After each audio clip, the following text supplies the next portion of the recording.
మీరు ఓరకు ఉండిన విశ్రాంతి దినము అది మనోహరమైనది అనియో, యెహోవాకు ప్రతిష్ఠిత దినము అనియో, అది ఘనమైనది అనియో, అది నీవు అనుకోని దాన్ని ఎలా ఆచరించాలంటే ఘనముగా ఆచరించిన ఎడల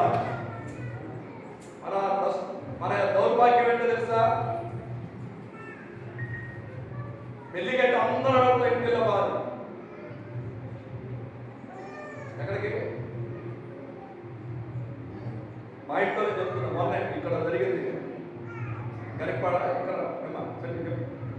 మా పిల్లలు ఎగ్జామ్ మొత్తం కట్టుకొని వెళ్ళిపోయిన పోయినాయి. నిజమే, అబద్ధమే చెప్పట్లా. మరి అదే ప్రార్థనగా అయితే నాని అమ్మగారు ఎక్కడికి వెళ్ళారు, ఎక్కడికి నవోపేటలో మీటింగ్కి మేమందరూ కట్టకట్టుకొని